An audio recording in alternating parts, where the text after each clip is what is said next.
اعوذ باللہ من الشیطان الرجیم بسم اللہ الرحمن الرحیم وبہ نستعین وہو خیر ناصر ومعین والصلاة والسلام علی رسولہ الکریم وآلہ الاطہار رب اشرح لی صدری ویسر لی امری وَاحْلُلْ عُقْدَةً مِّن لِّسَانِي يَفْقَهُوا قَوْلِي۔ مومنین کرام، جیسا کہ آپ کے علم میں ہے کہ اس سیگمنٹ میں مسائل فقہی کو بیان کیا جاتا ہے جو کہ آیت اللہ سیستانی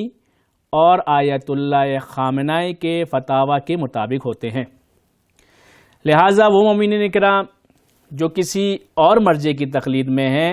ان احکام پر عمل کرنے سے پہلے اپنے مرجع کا فتویٰ ضرور معلوم کر لیں۔ کل آپ کی خدمت میں دو اہم مسئلے عرض کیے تھے۔ ایک، اگر روزے کی حالت میں انسان کو قے آ جائے یا وامٹ ہو جائے تو اس صورت میں اس کے روزے کا کیا حکم ہے، یا اگر انسان کے دانتوں سے یا اس کے مسوڑوں سے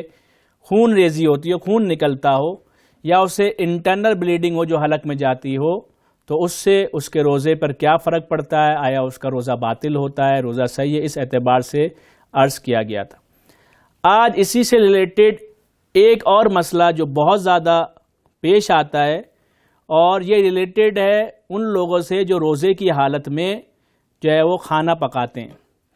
اور معمولاً یہ جو ہے وہ خواتین سے زیادہ ریلیٹڈ ہے، کیونکہ معمولاً جو کچن وغیرہ میں کھانا پکانے کا کام جو گھروں میں کیا جاتا ہے وہ زیادہ تر عورتیں جو ہیں وہ انجام دیتی ہیں۔ تو آیا جب ہم روزے کی حالت میں کوئی بھی شخص اگر جو ہے وہ کھانا پکا رہا ہے تو کیا وہ روزے کی حالت میں غذا کو چکھ سکتا ہے؟ یا مثلاً بعض دفعہ جب گھروں میں چھوٹے بچے ہوتے ہیں اور ان کا روزہ نہیں ہوتا تو بہرحال ان کو کھانا دینا ہوتا ہے،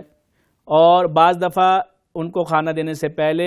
تاکہ غذا تھوڑی سی نرم ہو جائے اور ان کے لیے کھانا آسان ہو جائے، بعض دفعہ مائیں اسے چباتی ہیں اور پھر جو ہے وہ بچوں کو دیتی ہیں۔ تو کیا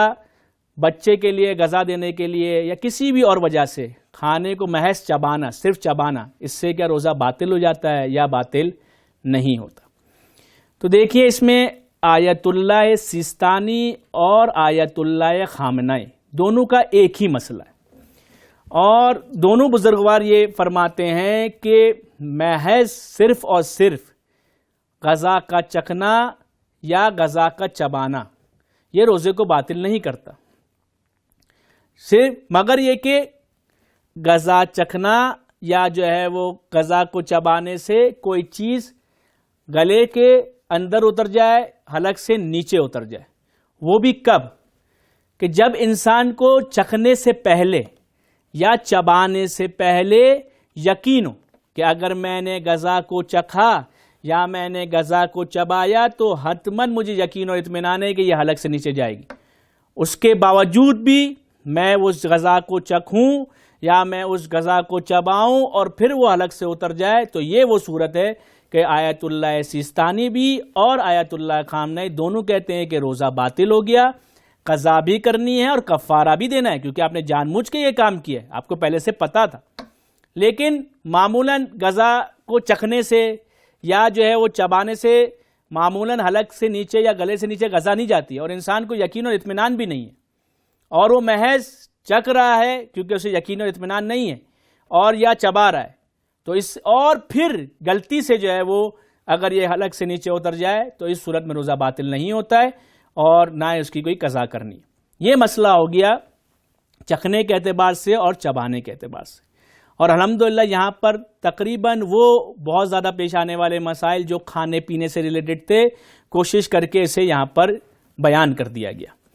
اب آئیے ایک اور مبتل، یعنی وہ چیز جو روزے کو باطل کر دیتی ہے، اور وہ ہے روزے کی حالت میں خداوند متعال رسول خدا حضرت محمد مصطفیٰ صلی اللہ علیہ وآلہ وسلم اور ائمہ طاہرین علیہم السلام سے جھوٹی نسبت دینا۔ اس سے پہلے کہ میں اس مسئلے کی وضاحت کروں اور اس کی چند سینیریوز اور چند شقیں میں آپ کے سامنے بیان کروں، ضروری سمجھتا ہوں کہ ایک اور امپورٹنٹ امر کی طرف اشارہ کرنا، اور وہ خود جھوٹ کے بارے میں، کیونکہ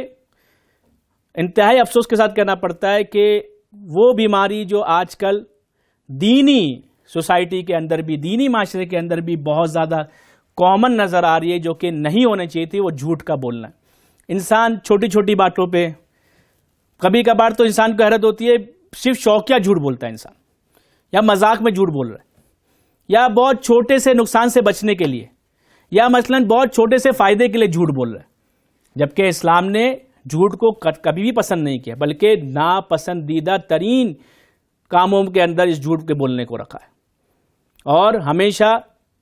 النجات فی الصدق، نجات، کامیابی سچائی میں رکھی ہے،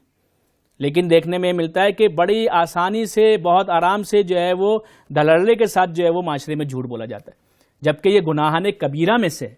اور بلکہ روایتوں کے اندر اگر جا کے دیکھیں تو اسے برائیوں کی جڑ کہا گیا ہے۔ کیا یہ جڑ ہے، یہ روٹ ہے، اس کے اوپر پھر گناہوں کا پورا پہاڑ اور پوری بلڈنگ کھڑی ہوا کرتی ہے۔ بہت زیادہ اپنی بحث کو طولانی نہیں کروں گا یہاں پر، آئیے مسئلے کی طرف چلتے ہیں۔ تو مبتل روزے میں سے ایک مسئلہ یہ تھا کہ روزے کی حالت میں جھوٹی نسبت دینا خداوند متعال سے، رسول اکرم صلی اللہ علیہ وآلہ وسلم سے، اور ائمہ اطہار سے۔ اب یہ جو نسبت ہے، پہلے میں اس کی وضاحت کر دوں کہ نسبت دینا یعنی یہ کہنا کہ یہ کلام خدا ہے، یا یہ کہنا کہ یہ رسول اکرم صلی اللہ علیہ وآلہ وسلم نے فرمایا ہے، یا مثلا یہ احادیث معصومین میں سے۔ یہ جو نسبت ہے اس میں فرق نہیں کرتا کہ یہ آپ اپنے کلام کے ذریعے سے، اپنے بولنے کے ذریعے سے دیں، یا آپ ان ریٹن دیں، یا اب وہ لکھنے کے ذریعے سے ہو سکتا ہے، وہ ٹیکسٹ میسج کے ذریعے سے ہو سکتا ہے، یا وہ اشارے کے ذریعے سے ہو سکتا ہے۔ تو نسبت دینے میں اس میں کوئی فرق نہیں ہے۔ اگر یہ صدق آ گیا کہ آپ نے جھوٹی نسبت خدا سے، کلام اور رسول اکرم صلی اللہ علیہ وآلہ وسلم سے اور ائمہ اطہار سے دیے، تو یہ اگر یہ سچا یہ ثابت ہو جائے کہ آپ نے جھوٹی نسبت دی ہے، یہ جانتے ہوئے کہ یہ جھوٹ ہے اور آپ کو پتا ہے کہ یہ جھوٹ ہے، پھر بھی آپ جان بوجھ کے نسبت دے رہے ہیں، تو آیت اللہ سیستانی اور آیت اللہ خامنائی دونوں کی طرف سے ایک ہی فتویٰ ہے کہ آپ کا روزہ احتیاط واجب کی بنا پر باطل ہو جاتا ہے۔ صرف ایک جگہ پہ ان کا اختلاف ہے، اور وہ ہے جناب بی بی فاطمہ سلام اللہ علیہا کے حوالے سے، کہ آیا اگر کوئی روزے کی حالت میں ان سے جھوٹی نسبت دے تو اس کا کیا حکم ہے؟ آیت اللہ خامنائی یہاں پر کوئی فرق نہیں کرتے، وہ کہتے ہیں جس طریقے سے خداوند متعال سے جھوٹی نسبت دینا، بالکل اسی طریقے سے رسول اکرم صلی اللہ علیہ وآلہ وسلم سے جھوٹی نسبت دینا یا باقی ائمہ اطہار سے جھوٹی نسبت دینے سے احتیاط واجب کی بنا پر روزہ باطل ہوتا ہے، بے عین ہی اسی طریقے سے جناب فاطمہ الزہرا سلام اللہ علیہا سے بھی آپ جھوٹی نسبت دیں گے تو آپ کا روزہ باطل ہو جائے گا۔ لیکن آیت اللہ سیستانی کہتے ہیں کہ بی بی فاطمہ الزہرا سلام اللہ علیہا سے احتیاط مستحب کی بنا پر آپ جھوٹی نسبت نہ دیں۔ اب کس طرح کی نسبت آپ دیں گے تو یہ جو روزہ باطل ہونا کہا گیا یہ کہلائے گا؟ دیکھیں اس میں 3 صورتیں بنتی ہیں۔ پہلی صورت جس کو میں نے اجمالاً آپ کے سامنے بیان بھی کیا، وہ یہ ہے کہ انسان کو پتہ ہے کہ یہ کلام خدا میں سے نہیں ہے، یہ رسول اکرم صلی اللہ علیہ وآلہ وسلم کے فرمان میں سے نہیں ہے، اور یہ ائمہ اطہار کے فرمان میں سے نہیں، اسے پتہ ہے یہ جھوٹ ہے، اور پتہ ہونے کے باوجود جان بوجھ کر جھوٹی نسبت دے رہا ہے، تو اس صورت میں احتیاط واجب کی بنا پر جو ہے وہ روزہ باطل ہو جائے۔ لیکن ایک دفعہ اسے معلوم نہیں ہے، اسے نہیں پتا کہ آیا یہ کلام خدا میں سے ہے بھی یا نہیں، یا مثلا رسول اکرم صلی اللہ علیہ وآلہ وسلم نے یہ فرمایا ہے یا نہیں ہے، یا مثلا یہ جو ہے وہ احادیث معصومین میں سے ہے یا بھی نہیں ہے، تو اس میں پتہ نہیں ہونے کے باوجود بھی وہ یقین اور اطمینان کے ساتھ قطعی طور پہ نسبت دے رہا ہے، یعنی یہ کہا جائے کہ وہ نسبت دے رہا ہے، وہ کہہ رہا ہے پتہ نہیں ہے، پھر بھی کہہ رہا ہے یہ خدا کا کلام ہے، پھر بھی کہہ رہا ہے کہ یہ رسول اکرم صلی اللہ علیہ وآلہ وسلم کی حدیث ہے، یا مثلا یہ جو ہے ائمہ معصومین کی حدیث ہے، پتہ نہیں ہونے کے باوجود بھی یہ کہا جائے کہ وہ نسبت دے رہا ہے، تو اس صورت میں بھی سیم مسئلہ ہے۔ آیت اللہ سیستانی اور آیت اللہ خامنائی دونوں کہتے ہیں کہ احتیاط واجب کی بنا پر روزہ باطل ہے مگر یہ کہ جناب بی فاطمہ الزہرا سلام اللہ کا مسئلہ ہو تو وہاں پر آیت اللہ کام نہیں، احتیاط واجب کی بنا پر باطل کرتے ہیں. آیت اللہ سستانی احتیاط مستحب کہتے ہیں کہ احتیاط مستحب کی بنا پر آپ بی فاطمہ الزہرا سلام اللہ علیہا سے جھوٹی نسبت نہ دیں. اب آئے تیسرا مسئلہ، تیسری صورت کہ جب انسان کو علم نہیں ہے کہ یہ آیا یہ کلام خدا میں سے ہے یا یہ رسول اکرم صلی اللہ علیہ وآلہ وسلم نے فرمایا ہے یا نہیں، یا احادیث معصومین میں سے ہے نہیں پتا اسے، لیکن وہ نسبت بھی نہیں دے رہا. یعنی یہ نہ کہا جائے کہ وہ نسبت دے رہا ہے، بلکہ وہ کیا کر رہا ہے، صرف نقل کر رہا ہے یا وہ حکایت کر رہا ہے کہ مثلا میں نے فلاں کتاب میں ایسا پڑھا یا میں نے فلاں عالم کی تقریر میں ایسا سنا، یا مثلا جو ہے وہ ایک میسج اسے واٹس ایپ پہ یا کسی اور جگہ پہ بھی ڈائریکٹ میسج آیا اور وہ اسی میسج کو فارورڈ کر رہا ہے اور یہ کہہ رہا ہے کہ فارورڈ ایز ریسیو، یعنی مجھے اس کی سچائی کے بارے میں علم نہیں ہے، یہ جھوٹا ہے یا نہیں مجھے نہیں پتا ہے، جیسا یہ میسج آیا ہے میں آپ کو ویسے ہی فارورڈ کر رہا ہوں، میں تو صرف نقل کر رہا ہوں، میں تو صرف حکایت کر رہا ہوں. یعنی یہ نہ کہا جا سکے کہ یہ نسبت دے رہا ہے.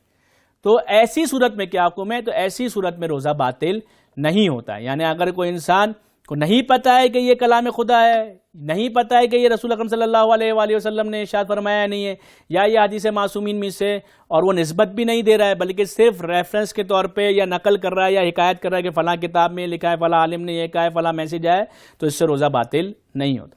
اب آخری ایک صورت بچ جاتی ہے. وہ صورت یہ ہے کہ جب انسان کو یقین ہو کہ یہ کلام خدا میں سے، یا مثلا یہ حدیث نبی اکرم میں سے کہ یہ جو ہے رسول اکرم صلی اللہ علیہ وآلہ وسلم نے فرمایا ہے، یا یہ حدیث معصومین میں سے، اور چونکہ اسے یقین ہے، اطمینان ہے کہ یہ پڑھا ہے، اس کے نزدیک جھوٹ نہیں ہے، وہ اس کی سچائی پر اعتقاد رکھتا ہے، یقین رکھتا ہے، اور وہ روزے کی حالت میں اسے نقل کر دیتا ہے چونکہ اس کے نزدیک تو یہ صحیح ہے. اور بعد میں پتہ چلتا ہے کہ یہ جو آپ نے نسبت دی تھی کہ یہ کلام خدا ہے یا یہ حدیث رسول اکرم صلی اللہ علیہ وآلہ وسلم ہے یا یہ حدیث معصومین ہے، یہ جھوٹ تھا، یہ جھوٹی نسبت تھی، آپ کے پاس مس انفارمیشن تھی، آپ کے پاس درست انفارمیشن نہیں تھی. تو اس صورت میں کیا ہوا؟ تو اس صورت میں آیت اللہ سیستانی اور آیت اللہ خامنئی دونوں فرماتے ہیں کہ اس کا روزہ باطل نہیں ہے. وصلی اللہ علی محمد و آلہ الاطہار.